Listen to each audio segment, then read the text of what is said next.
I live in a remote Moroccan village where life is simple and community-centered. My livelihood, like many others here, involves transporting village products to the city to sell and returning with goods for the villagers. Our life may be modest, but it's fulfilling, and we pray daily for God's blessings to sustain us.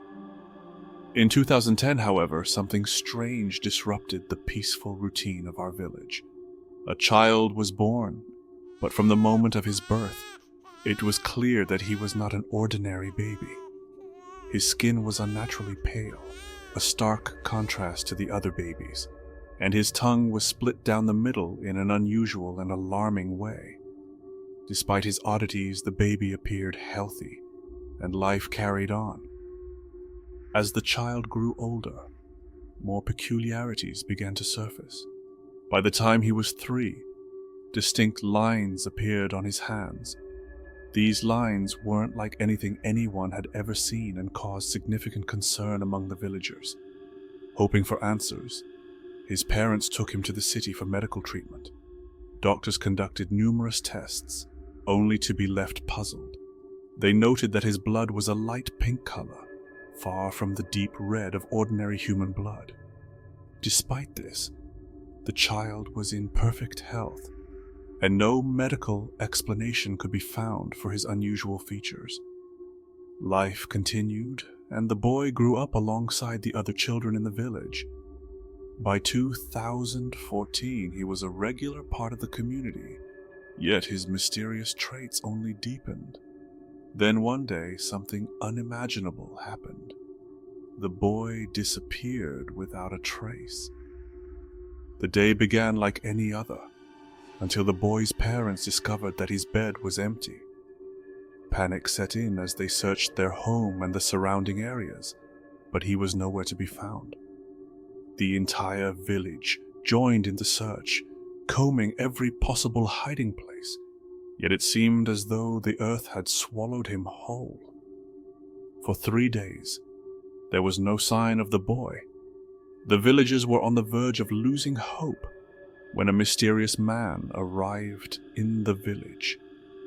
He introduced himself as a sheikh and requested to meet the boy's parents. His demeanor was serious, and his words would change everything. The sheikh explained that the boy was what ancient Moroccan and North African traditions call a Zouhri. According to folklore, Zuhri individuals are rare and possess certain distinctive features.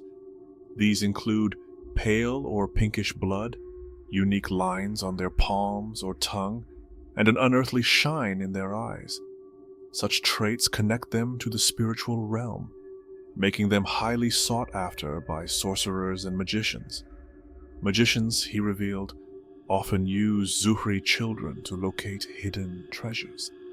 Many such treasures are guarded by supernatural beings known as the Jinn, with the most fearsome among them being the Rasad, or guardians. These Jinn attack anyone attempting to claim their treasures. However, the presence of a Zuhri neutralizes the Jinn, enabling sorcerers to access the treasures.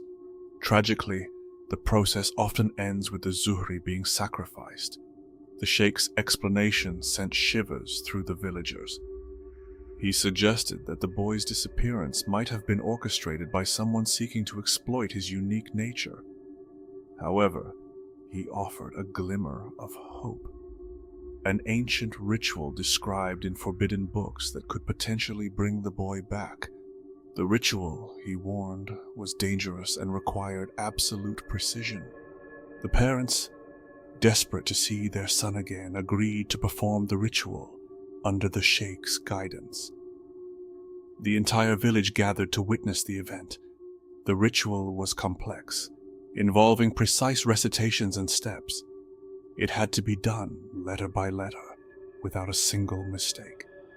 The sheikh assured everyone that with God's help, the ritual would succeed. As the ritual neared its end, something extraordinary happened. From the depths of the village well, a place so deep and dark that no one could imagine a child surviving there, the boy began to ascend. He emerged slowly, completely unharmed, As though nothing had happened, the villagers were overcome with astonishment and joy. The well was deep, and no creature could survive inside it for that long. Yet, there the boy was, alive and in perfect health. His reappearance was nothing short of miraculous. To this day, no one knows how the boy disappeared or how he ended up in the well. Was he taken by a magician? Was it the work of the Jinn? The incident remains a profound mystery, one that even the villagers who witnessed it cannot fully explain. The story was so extraordinary that it was reported in Moroccan newspapers and documented as one of the most bizarre and baffling events in the region's history. For those of us who were there, it's a memory that lingers, a reminder of the mysteries that lie hidden in the unseen world. And that brings us to the end of today's story. I hope you enjoyed it and that it sent chills down your spine. If you did, don't forget to like the video and show your support by subscribing to the channel. And hey, don't keep the scare to yourself. Share this story with your friends so they can experience it too. Your support helps us bring you more terrifying tales like this one. Thank you for sticking around till the end. I'm Phobia, and I'll see you in the next story.